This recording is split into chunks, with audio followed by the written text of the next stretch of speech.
Hi guys, नमस्कार। English live YouTube channel में आपका स्वागत है। मैं हूं मिथिलेश तिवारी और आपको बताऊंगा basic English part 2। Basic English का मतलब है जिनको अंग्रेजी नहीं आती है उनके लिए ये वीडियो है।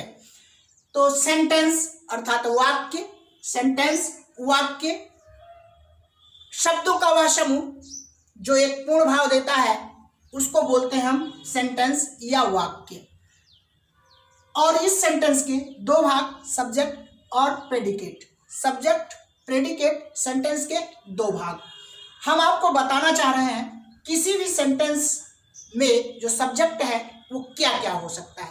किसी भी वाक्य में जो सब्जेक्ट है, कर्ता है, किस किस रूप में हो सकता है।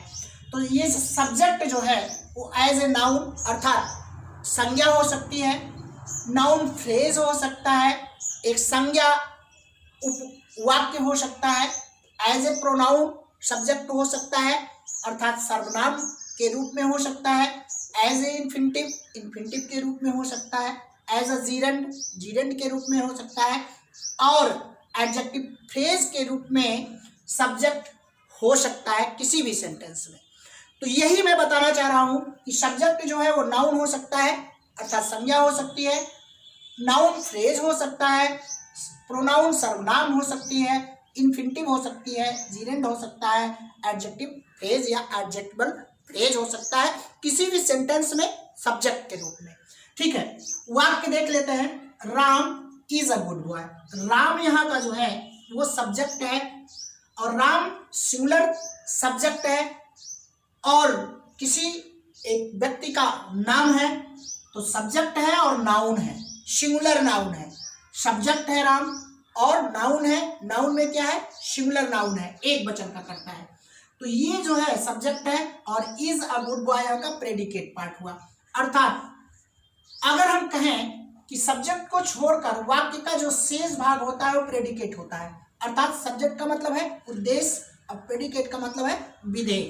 तो यहाँ पर राम सब्जेक्ट है सिंगुलर नाउन के रूप में और इज अ गुड बॉय अर्थात मेन वर्ब या हेल्पिंग वर्ब से फुल स्टॉप तक भाग वो प्रेडिकेट का होता है।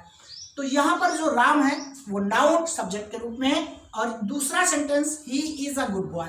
तो he is a good boy, he जो है वो प्रोनाउन के रूप में है और थर्ड पर्सन का प्रोनाउन है, सिंगुलर प्रोनाउन है।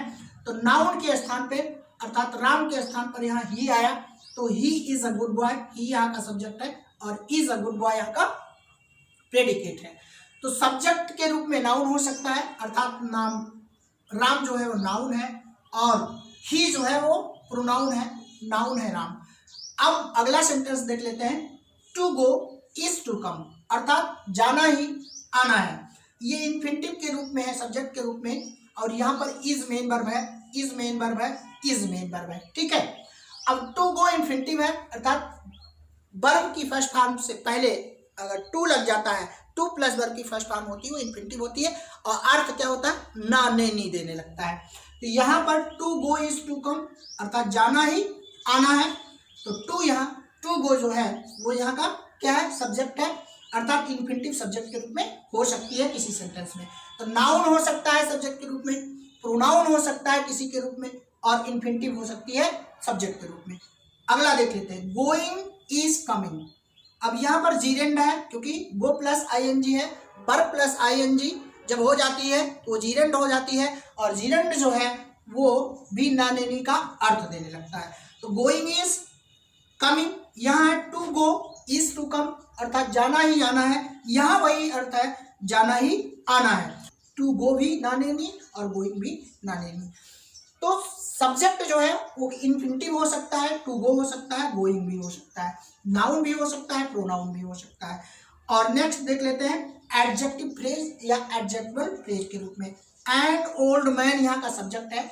अब एन आर्टिकल के रूप में, ओल्ड एडजेक्टिव के रूप में, मैन जो है नाउन के रूप में।